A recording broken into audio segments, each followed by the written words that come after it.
This video is sponsored by Squarespace, the all-in-one platform to easily and efficiently build and manage your own website. Hi everyone, I'm FlygonHG, and this is the video of my attempts at a hardcore Nuzlocke of Pokémon X using only shiny Pokémon. These are the rules for this playthrough, which can also be found in the description below.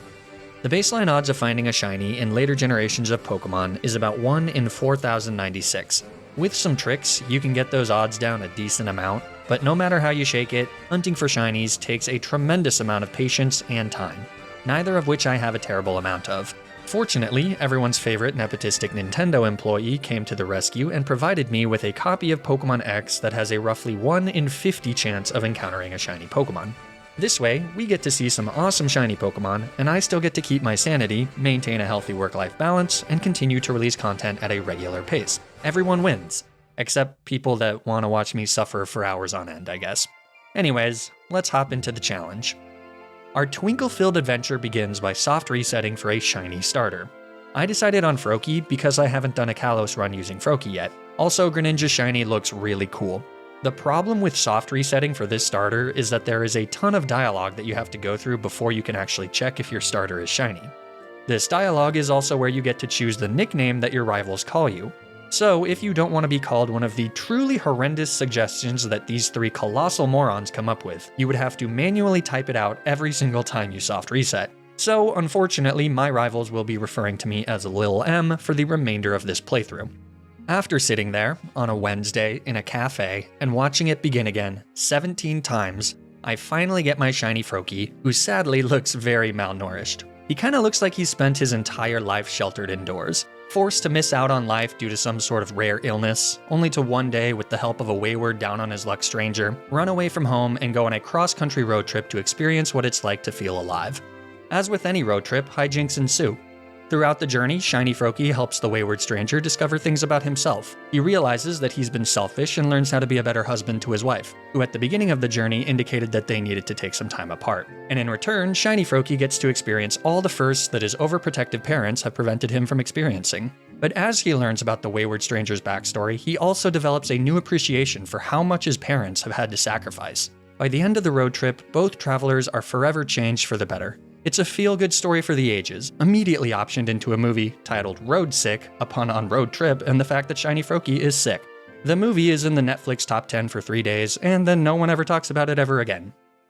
Until Netflix makes a prequel series called School Sick about the wayward stranger's days as a mischievous rapscallion who is sick of high school and can't wait to get on the open road. School Sick becomes a critical and commercial success, sweeping the Emmys and winning a Grammy for the theme song Through Sick and Thin. Anyways, I name our pale Froakie Obsidian, which will make much more sense when he evolves into Greninja. From here, I head to Route 2, and my very first encounter happens to be a shiny Fletchling. How cool is that? Like, what are the odds of the very first encounter being a shiny? A roughly 1 in 50 chance of encountering a shiny Pokémon. I catch Fletchling and name him Amber. Then I head into Santaloon Forest, and after a handful of non-shiny encounters, the first shiny I find is a Weedle. I name her B-Roll, because B puns are peak comedy. After a few levels, B-Roll evolves into Beedrill. I also catch a shiny Bunnelby from Route 3 named Pearl, who is absolutely adorable and certainly won't evolve into a hideous meme. I won't waste time catching a shiny on every single route, so those are my encounters for the first gym leader. Because a shiny only Nuzlocke is essentially the same difficulty as a regular Nuzlocke, I added a few more rules than normal here to make this challenge a little harder. The anime rule is in effect for gym leaders, so I can only use the same number of Pokemon as the gym leader uses. I'm also banning stat boosting moves and EV training. I'll still get some EVs naturally from trainer Pokemon, but rare candies will be used to avoid the EVs gained from level grinding. These rules, along with the fact that I didn't level up B-Roll to the level cap for basically no reason at all, make this fight against Viola one of the most intense first gym fights I've ever had. I feel like it's best to just cut to my live commentary here. I like this music. Okay, Sir Skit is up first. Skit, let's do it. We got our shiny bird, so all we gotta do is peck him. Wow, that does not one-shot. Actually, that's fine though. I mean, it does not two-shot. But this was all strategically planned so that she wastes her potion here. Perfect. It's all over. It's all over. Wow, rude. Okay. Okay. All right. I guess this could go pretty poorly, huh? Yeah, good thing we switched. All right, let's get some big crits, baby. Some BCE, that's all we need. Ugh. Uh-oh. Uh-oh. That's not a lot of damage. It's okay, we're gonna poison it here. That's a lot of damage. All right, we might be looking at attempt 2, y'all. BCE, BCE. Why didn't we go to level 12? I don't know.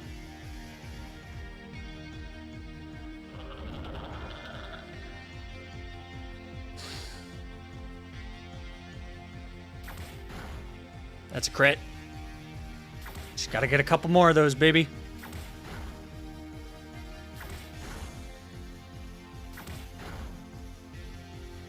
Wow. All right, come on, free me. Uh-oh. All right, B-roll. Yep. Wait. He's giving us a chance. Come on, B-roll. Come on, B-roll. Come on, B-roll. 1, 2. B-roll. B-roll's free. Oh my goodness, B-roll. B-roll did it. All right, Fletchlinder. Come on. Come on, Fletchlinder. Ah, that was crit. No, it wasn't. Come on, Fletchlinder.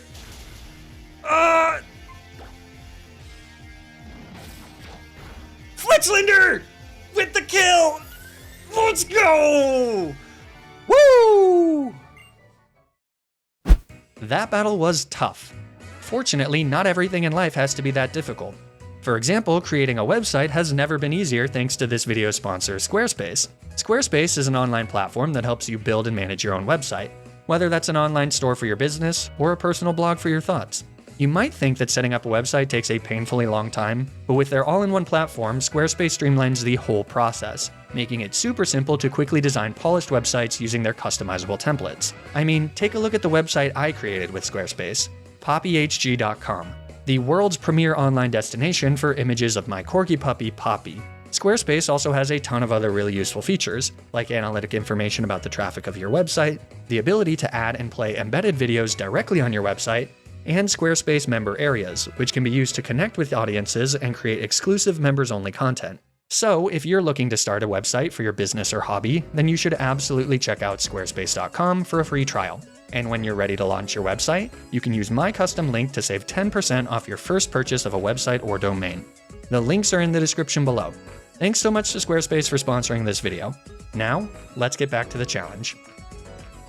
With Viola seemingly showing me mercy at the end of that battle, I have a newfound outlook on life. I'm not meant to be alive right now, so every day is a blessing that I won't take for granted. Yeah, I don't really want to accidentally get a shiny male Combi.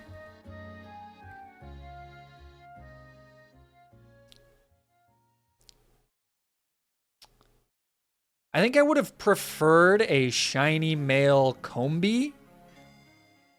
Well, I named Lady Boss Sunstone, and the only reason he doesn't go straight to the box is because I only have 5 Pokemon. I won't be doing any soft resetting for the rest of the run, so since the Bulbasaur that Sycamore gives me isn't shiny, I dump him in the box and continue our march towards the second gym. Soon after this, Obsidian evolves into Frogadier, who has a really awesome looking shiny. Definitely my favorite so far. Though Shiny Beedrill is also pretty cool looking. Then our next shiny is a shiny Scraggy that I find in a horde battle on Route 5. Even next to all the other Scraggies, she barely looks shiny. But Scraggy is a good Pokemon, so after killing all of her friends, I catch her and name her Topaz. Also, Amber evolves into a Fletchinder, which is another shiny form that tests the lower limit of what it means to be shiny. On Route 6, I find a shiny female Nincada. I name her Queen Basalt because her legacy trumps any nickname theme. As a sign of respect, I will not be evolving her, so she will stay in the box and relax like the queen she is. Then, in Connecting Cave, I catch a Whismur, who is pretty cute, but we already have a rabbit-based normal type, so Big Spite is a bit superfluous. So next I catch a Hippopotas named Heliodor, again barely shiny, though he's also a very solid encounter. On Route 8 I catch a Zangoose who has a really cool blue shiny. I name him Zircon. I feel like a bunch of geology nerds are going to comment that I'm saying these names wrong, but please resist the urge to do so. Actually, comments are good for the algorithm, so go for it. Your hate pays for Poppy's vet bills.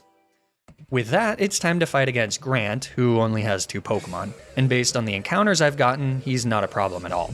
I bring Topaz and Heliodor. Topaz is my lead into his Amara, who instantly gets outsped and goes down to a ×4 Brick Break.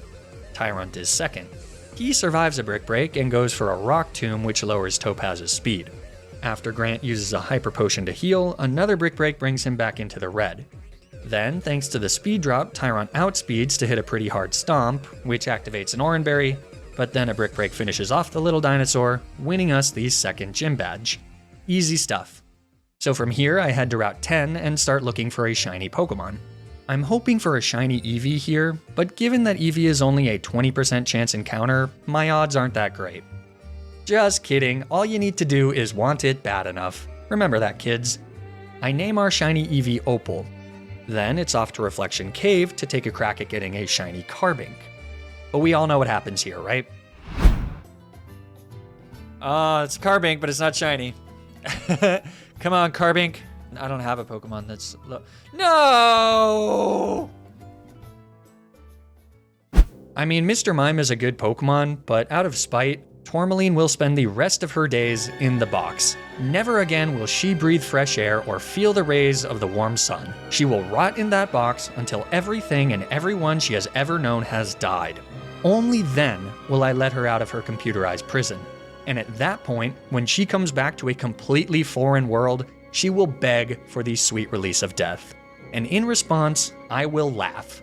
And laugh and laugh, and then I will say no. Before taking on Korrina, my mods created a poll where Twitch chat could vote on which evolution we should evolve Opal into.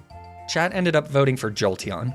But democracy is dead, so I evolve Opal into Espeon, whose shiny is so aggressively neon green that it almost makes me regret my decision.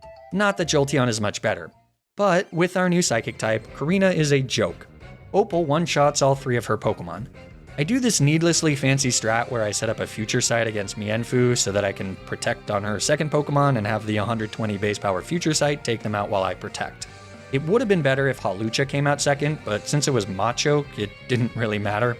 And Psybeam one-shots Hawlucha after Rocky Helmet Chip anyways, so yeah, this was pretty unlosable. Could Jolteon have done that, Twitch chat? Moving right along, I catch a shiny Wingull from a horde on Route 12 and name him Peridot. And once I get to Comarine City, I head south to Route 13 and catch a shiny Trapinch. I name him Amylite HG. I wonder what the HG stands for. I also backtrack to Azure Bay and catch a half-dozen golden eggs named Citrine. Then it's Ramos time. He's got grass types, but we've got really solid encounters to deal with him. He leads with Jump Pluff, and I lead with Zircon. Jump Pluff hits an Acrobatics, which does a lot more damage than I thought it would, but then a Poison Jab takes out the little puffball in one shot. I also wasn't expecting that, but it works out. Go-Go comes in second.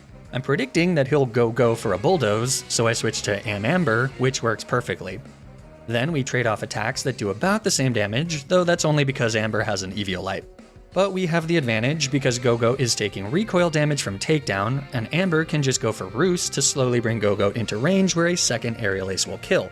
So that way we don't have to deal with Ramos healing. Go-Goat also gets burned by Amber's Flame Body pretty quickly, so that makes things much easier. So the Goat falls pretty quickly after that. Weepinbell is last, so I switch to B-Roll, who gets hit by an Acid. Because Ramos uses a Hyper Potion, it takes a few extra X-Scissors to knock out Weepinbell, but there's nothing he can do about it. Weepinbell? More like Weeping Bell. Am I right? Well, either way, Weepinbell falls, getting us the 4th gym badge. Since I already got Amylite HG from Route 13, there's no new encounters before the 5th gym in Lumiose City. But Obsidian does evolve into a jet black Greninja, so his name finally makes sense. Clemont is probably one of the hardest Kalos gym leaders, though that bar is about 3 inches off the ground, so it's not saying all that much. We also happen to have 3 ground types with Ammonite HG, Pearl, and Heliodor, who have all evolved, so this shouldn't be too bad. He leads with Emolga, so I lead with Heliodor, who sets up the sand with his Sandstream ability. Emolga just does some weak damage with 2 aerial aces, most of which is recovered by our held leftovers. He falls pretty quickly to 2 Rock Tombs. This brings in Heliolisk next, who threatens with Grass Knot, but I'm not sure if I've ever actually seen him use it.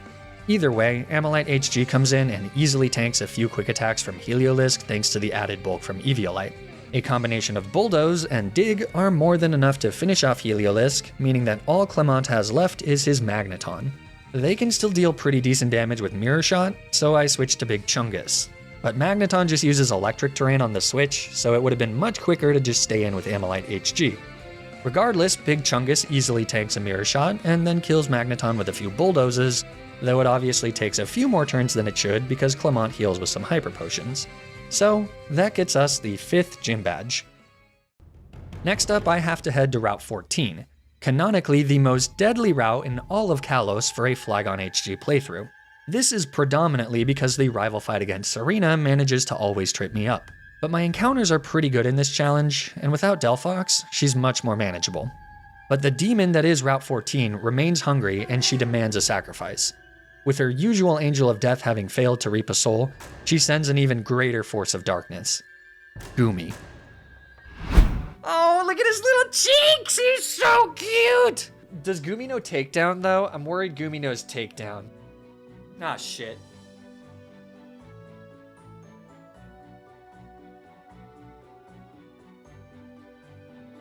Alright, Zangooni, I'm willing to risk your life to get Shiny Goomy. Just get in the ball, Goomy. Eh.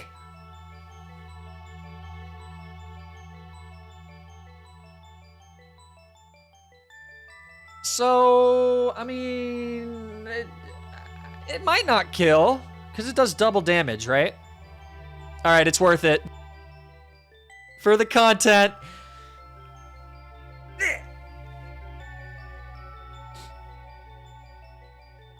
Well, wait, it's triple damage? Alright, peace, Zangoose. I didn't know that. Worth it. Welcome to the team, Morganite. So now it's time for the fight against Valerie. Amber has evolved into Talonflame, and Citrine has evolved into Exeggutor and come off the bench to help us through this one. Valerie's profoundly useless Mawile is up against Amber. She ruthlessly fires off a flame charge into Mawile that crits and leaves her in the yellow. Then Mawile retaliates with a crunch that does a little bit of damage, and then actually activates Flame Body. So after Amber heals some HP with leftovers and Mawile takes some damage from burn, Valerie heals.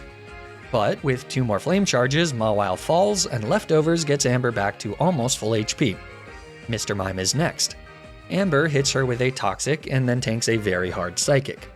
Even with a little bit of leftovers recovery, she's at risk to a crit here, so I switch to Citrine as Mr. Mime goes for a Reflect. Then it's just a few turns of whittling away at Mr. Mime with Bullet Seed and Toxic damage. I spend a turn not attacking so that I can time killing Mr. Mime with Reflect expiring.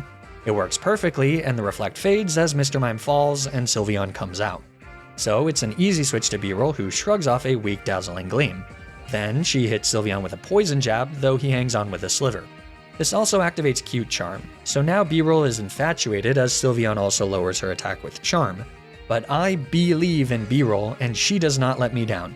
She manages to break through the infatuation and strike down her lover with a second Poison Jab, winning us the battle. On the way to Annister City for badge number 7, I run into a horde of Murkrow on Route 15, which has not 1, not 2, but 3 shinies in it. Sadly, I can only catch 1. The one that does come along, I name Kunzite. On Route 16, I also catch a Fungus, which has a really neat shiny to match the colors of a Master Ball. Very charming. I name him Spectralite. Then I head into the Lost Hotel and catch a shiny Pawniard, which other than the fact that she evolves stupidly late, is a pretty cool Pokemon and has a really sweet shiny. I name her Lapis Lazuli. I mean, I know that I'm mispronouncing that one, but I don't care. After doing all the Team Flare stuff and pummeling Serena for a 4th time, it's time to fight Olympia. But we have 3 Dark types, so I'm not worried. Every time I fight Olympia, her lead Sigilyph seems to refuse to go down in one shot.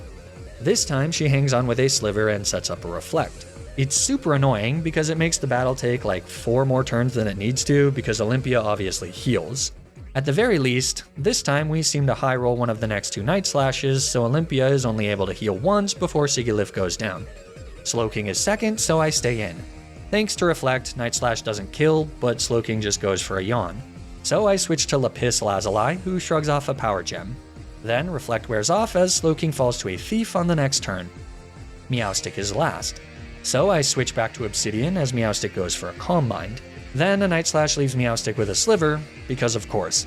She can only clap back with a resisted Shadow Ball though, so after some more healing, 2 more Night Slashes take out Olympia, winning us another easy gym badge. But here is where the game starts to get at least moderately difficult. Specifically, the fights against Lysandre can actually be pretty challenging. Especially without setup or EV training, very few Pokemon can kill his Mega Gyarados in one shot.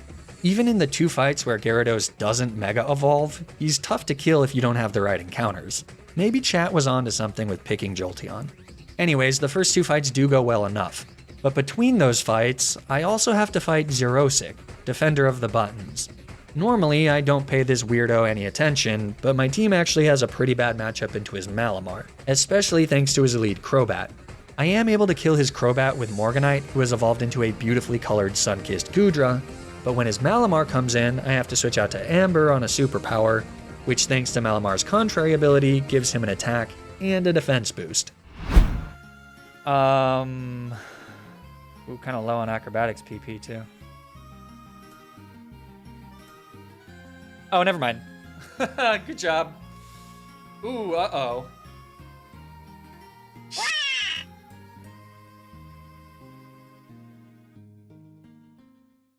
There was probably a better way to do that. Sorry, Amber.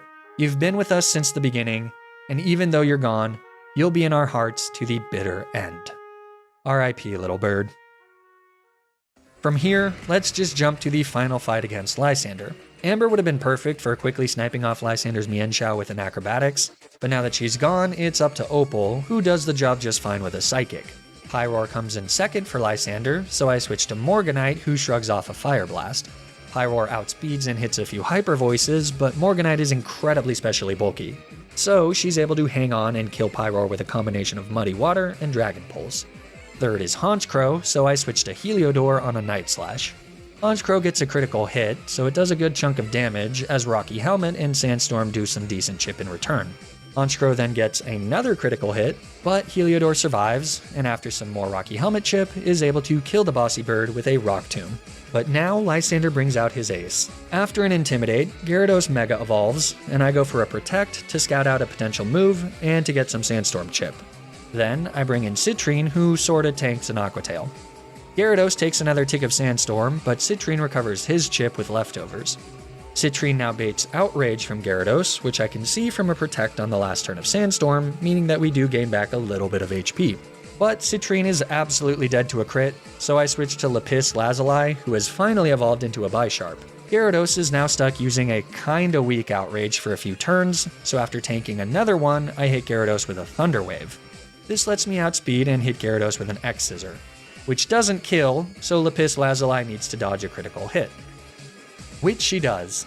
So, one last X-Scissor takes out the absolutely terrifying Mega Gyarados and wins us the battle. With the world saved, I celebrate by going on a shiny hunting extravaganza. Our matchup into Wulfric isn't amazing with my current encounters, so hopefully I get something useful. And indeed I do. Multiple somethings. On Route 18, I get a Durant named Smoky Quartz, who against all odds manages to not have the ability Hustle, meaning that she's not aggressively useless. On Route 19, I catch a Weepinbell from a Horde and name him Jade. In Terminus Cave, I catch a Lairon and name her Fluorite. And then I head all the way back to Route 22 and catch a itty-bitty baby Litleo named Tiger Eye. In her shiny form, she looks hairless and pretty upsetting, but at least she's a strong fire type. She does have rivalry though, which as we saw in my Dragons Only video, is more of a curse for female Pokemon than it is a blessing. After talking to Wulfric at the Pokemon Village, I get a shiny Jigglypuff, who I name Rose Quartz, and immediately yeet her into the box. And finally, I go to Route 20 and find a Trevenant, who immediately becomes one of my new favorite shinies. Look at how badass this thing looks. Welcome to the team, Jasper, you creepy freak. Unfortunately, Jasper won't be of any use against Wulfric, but the combination of Fluorite, Smoky Quartz, and Tiger Eye should do the trick. Wulfric leads with his Abomasnow, who sets up the Hail, and then dies to an Iron Head from Smoky Quartz. The Iron Head did crit, but it didn't matter. After we take some Hail Chip, Avalugg comes in, so I switch to Tiger Eye as Avalugg goes for a Curse. Because of the 25% special attack drop from Rivalry, I was not expecting Tiger Eye to kill Avalugg in one shot, but she does. So, last is Cryogonal. They outspeed and hit Tiger Eye with a Confuse Ray, which causes her to hit herself in confusion. So I decide to switch out to Smoky Quartz, who actually gets hit pretty hard with a resisted Ice Beam. But since it didn't freeze, the nippy little termite outspeeds the Snowflake and kills them with a single Iron Head, winning us the 8th and final gym badge. My favorite part of this gym is after you beat Wulfric and you get to use this slide to leave. Look at that dynamic camera angle. The cinematography. Pokemon peaked here. Hey, so I actually wrote that last line before the most recent Scarlet and Violet trailer dropped, and I think anyone with eyes can agree that the true peak of Pokemon is this little right here. Just wanted to set the record straight. Okay, carry on. All that's left now is to get through Victory Road and take on the Elite Four. Along the way, we have our final fight with Serena, who almost manages to have a full team. She leads with her Meowstic, who we've been bullying with bug moves ever since Zircon learned X-Scissor. RIP. This time it's Smoky Quartz who is able to outspeed and one-shot the feline after taking a small bit of damage from a Fake Out. Vaporeon is next, so I switch to Obsidian, who resists his Muddy Waters. I go for a Grass Knot on the first turn, but it doesn't do much, so I switch to Night Slash, which ends up being way more damage. Vaporeon gets an accuracy drop with his third Muddy Water, so I switch to Morganite on a fourth. Leftovers heals back most of that damage, and then a Thunderbolt finishes off Fish Dog. Third is Altaria, but it's an Altaria, so I stay in. Altaria outspeeds and uses Confide, so an Ice Beam doesn't get the kill. Altaria seems to have a lot of dirty secrets to unload, so after another Confide, a second Ice Beam finishes off the bird. Fourth is Chestnut, so I switch to Jasper, who completely walls this sucker. Chestnut is forced to just use Seed Bomb as Jasper burns him with Will-O-Wisp and then kills him with a few Phantom Forces. Such a cool looking Pokemon. Imagine running into one of these at night. I'd probably never sleep again. Anyways, last for Serena is Absol, so for the 5th and final time, I switch to Topaz, who shrugs off a Night Slash, and then after Absol sets up a Swords Dance, a Brick Break finishes him off, winning us the battle. After a few mandatory fights, we make it to the Pokemon League. So now I have to figure out which 6 Pokemon I'll be bringing to the Elite Four. Normally, even when I'm streaming a challenge, I'll do a bunch of Elite Four prep and team building offline because it can take a really long time, and I tend to think more clearly when I don't have distractions. But this time, because I anticipated that it wouldn't take too long, I did it all on stream. So if you're interested in an example of my thought process when I'm team building for these challenges, you can check out the final stream of this challenge on my VODs channel, which I linked below. Regardless, here is my final team, leveled up to level 65 to match the aces of each of the Elite Four members. I really wanted to bring my bestie Jasper, but Jade the Victory Bell was ultimately far more useful into the one difficult matchup that we have. So, let's see if these 6 sparkly Pokemon have what it takes to finish the run. First is Malva. She's usually the easiest of the 4, and in this playthrough, that's taken to the extreme, because Obsidian is able to outspeed and one-shot all 4 of her Pokemon with Surfs.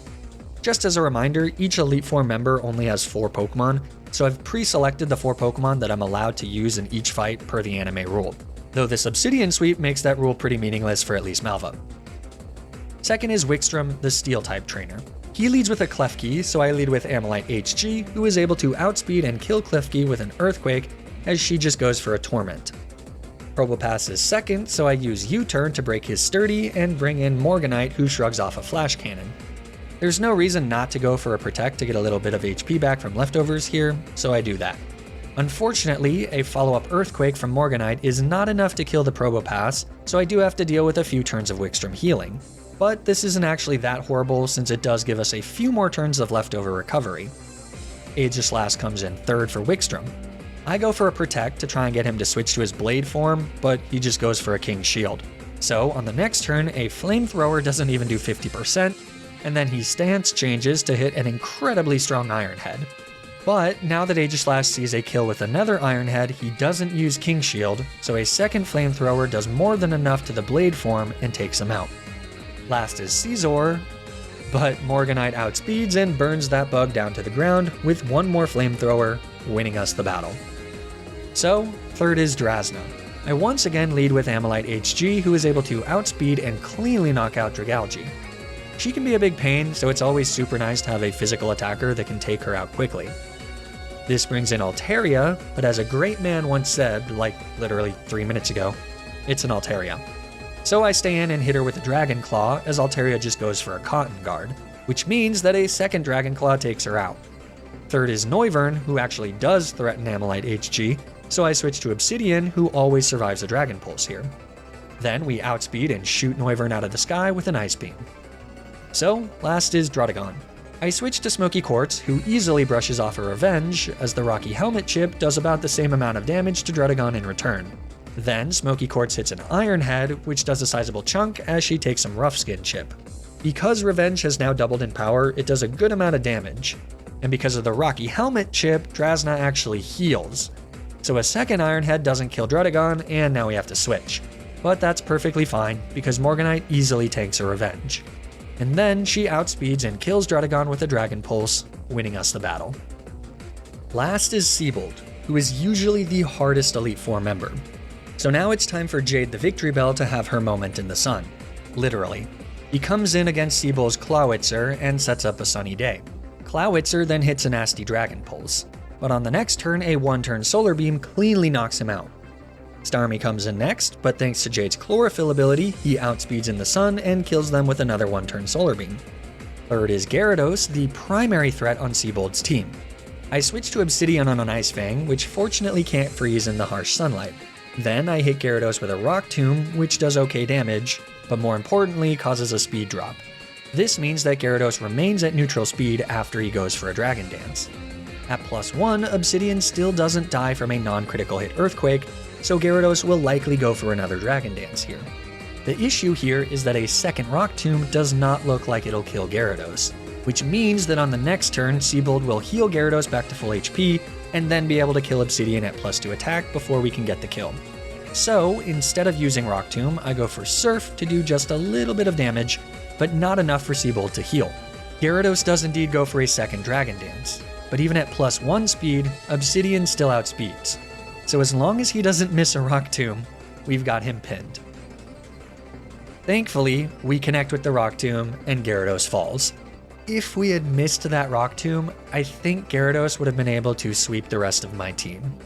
Anyways, last is Barbaracle, but he's 4 times weak to a Grass Knot and goes down in one shot, winning us the battle.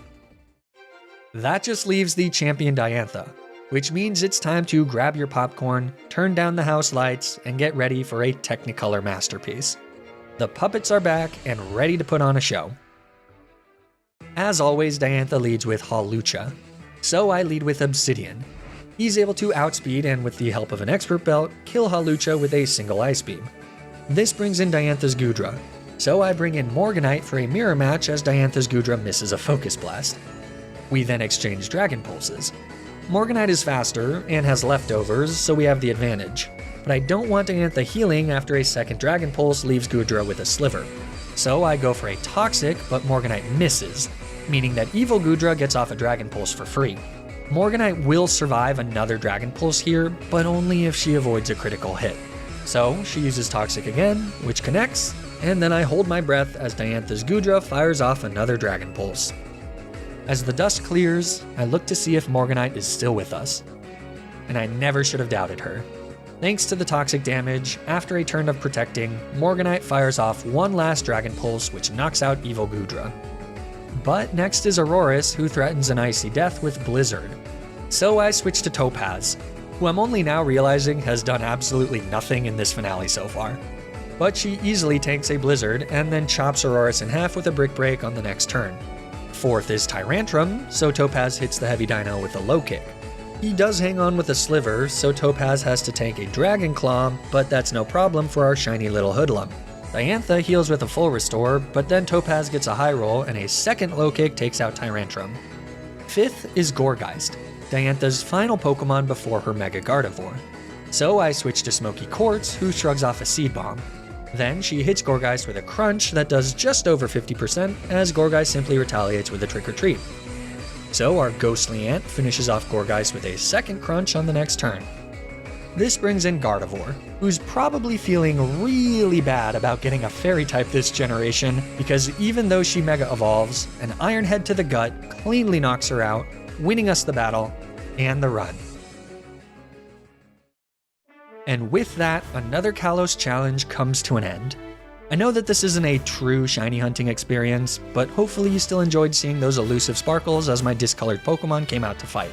I know I had a ton of fun getting to use a bunch of encounters that I haven't used before, and getting to have a bit more team variety than I do in most of my challenges. I've said it before, but I really love how diverse the Kalos regional dex is, and I don't see myself getting bored of Gen 6 challenges anytime soon. If you want to see more Kalos challenges, or maybe you want to see more shiny challenges in another game, perhaps with lower shiny chances, let me know in the comments. I'll talk to Uncle Jim Tendo and see what I can do. Oh, and if you like the shorter intro, let me know. I'm always looking to make improvements to the video format, so let me know what you think. And if you enjoyed watching, please like the video and subscribe. Or don't, I don't know. But I do know that you should follow me on Twitter and Twitch to keep up with streams of my future challenges. You should also subscribe to my highlights channel to get highlights of the challenge I'm currently streaming before it's cut down to a video on the main channel. And be sure to join the Flag on HG community Discord, where you can discuss Nuzlocking and contribute to future challenges. The links are in the description below. Stay tuned for more Nuzlocke videos, and until then, remember to always, always, always play around the critical hit. Deathless as? Oh boy, we can try. I don't know. Deathless as, you guys want to do a prediction here real quick? It's going to be real hard. Pokemon Trainer as sends out Torkoal. Oh dear, what are we going to do with the Torkoal? Uh-oh. Uh-oh. Not Torkoal at level 60. Uh-oh. Hopefully this kills. Oh, phew. Crisis averted. Oh, geez. What's next? Oh, no. A Golurk? Ooh, this one might be tough. This one might be tough. Ooh, just barely got it. Nice. High roll. What's his last Pokemon? Ooh, it's a Sigilyph. I don't know if we can do this. I don't know. This might be tough. Ooh. Whew. That was close. We almost lost that. Really clutched it out there. Yeah, that would have been tough. Hey, fun fact, you can't save the game until after the credits. One time I did this, and I was like, oh, I beat Trainer as. It'll save for me.